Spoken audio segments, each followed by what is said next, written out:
Are you someone who aspires to do a PhD? Do you know what are the key points to consider before starting a PhD? If the answer to both of these questions is yes, then this video is exactly for you. I'm Dr. Tahir Nawaz, and this video is aimed to hopefully help you understand the things that you need to know before starting a PhD. And hopefully it will remove some of the ambiguities that you might have in your mind regarding a PhD. By the way, this is an objective and honest take based on my personal experience. So let's kick off. So the first and foremost thing that you must have is the motivation to do a PhD. Because remember, PhD is not for everyone, and frankly not everyone necessarily needs to do a PhD. The reason I'm emphasizing on this motivation to have a PhD is because it is quite different to, for example, a bachelor or a master's degree, where you have a predefined set of curriculum and a set of courses that you need to do to complete that particular degree. So, if someone works hard to prepare well the curriculum and the courses in a bachelor or master's degree, then one can be relatively, rest assured to get a good grade in that degree. And the other thing is that in a master or bachelor degree, one does not need to really advance the state of the art or produce new contributions. And the bit that is different with the PhD is the associated uncertainty. And what I mean by that is, in a PhD, one needs to produce some tangible contribution and advance the state of the art.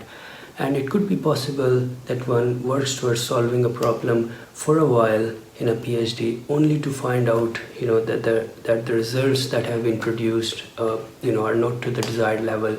So PhD is quite a roller coaster ride, and unless one have a lot of motivation to cope with failures, I think it could be quite hard to complete the PhD on time.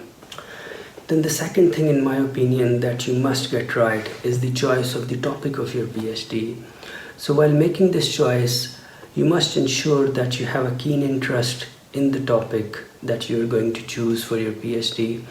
Because remember, you'll spend at least 3+ years doing your PhD, and unless you have a keen interest in the topic of your PhD, I think it could be quite a painful journey. In addition to that, I would also advise you to choose a topic taking into account your background as well. So what I mean by that is that choose a topic in which you have a decent level of background.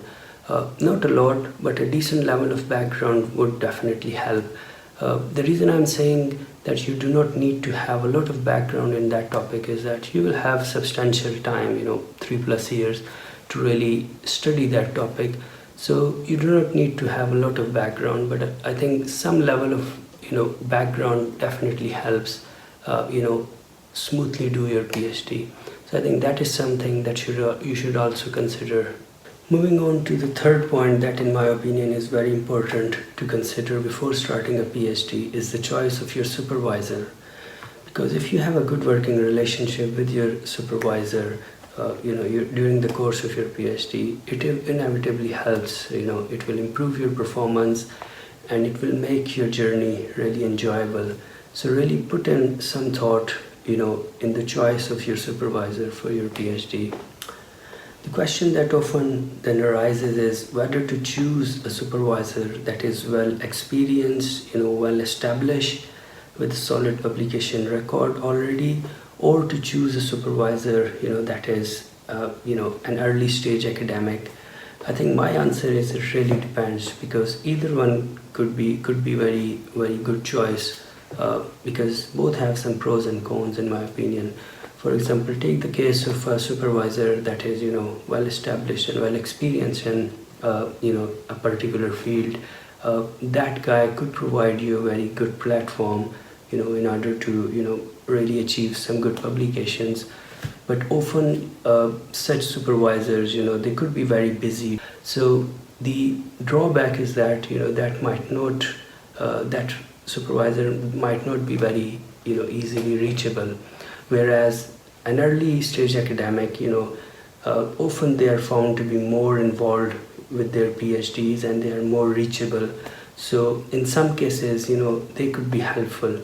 So my advice is that it could be a good idea to perhaps reach out to the people that are currently working with your intended supervisor, or to reach out to the people that have already graduated, working with your intended supervisor, and really to try to understand what's the working environment like in that lab, because that will really help you, in my opinion, to make your decision. And actually some good supervisors, they actually encourage the new PhD students to interact with the existing students in order to give them a flavor of what they should expect before coming to that lab. So I think that could be a good way to understand or choose what's the right supervisor for you. So finally, I would say to ask the following questions to yourself before starting a PhD. Why do you need to do a PhD? What are your long-term career goals? For example, if doing a PhD fits well and aligns well towards the achievement of your long-term career goals, then definitely go for it. I can tell you based on my personal experience that doing a PhD is quite a satisfying experience, and you really feel a sense of achievement. So definitely go for it if the answer is yes to this question. So I really hope that this video would help you better prepare yourself before starting a PhD. All the best.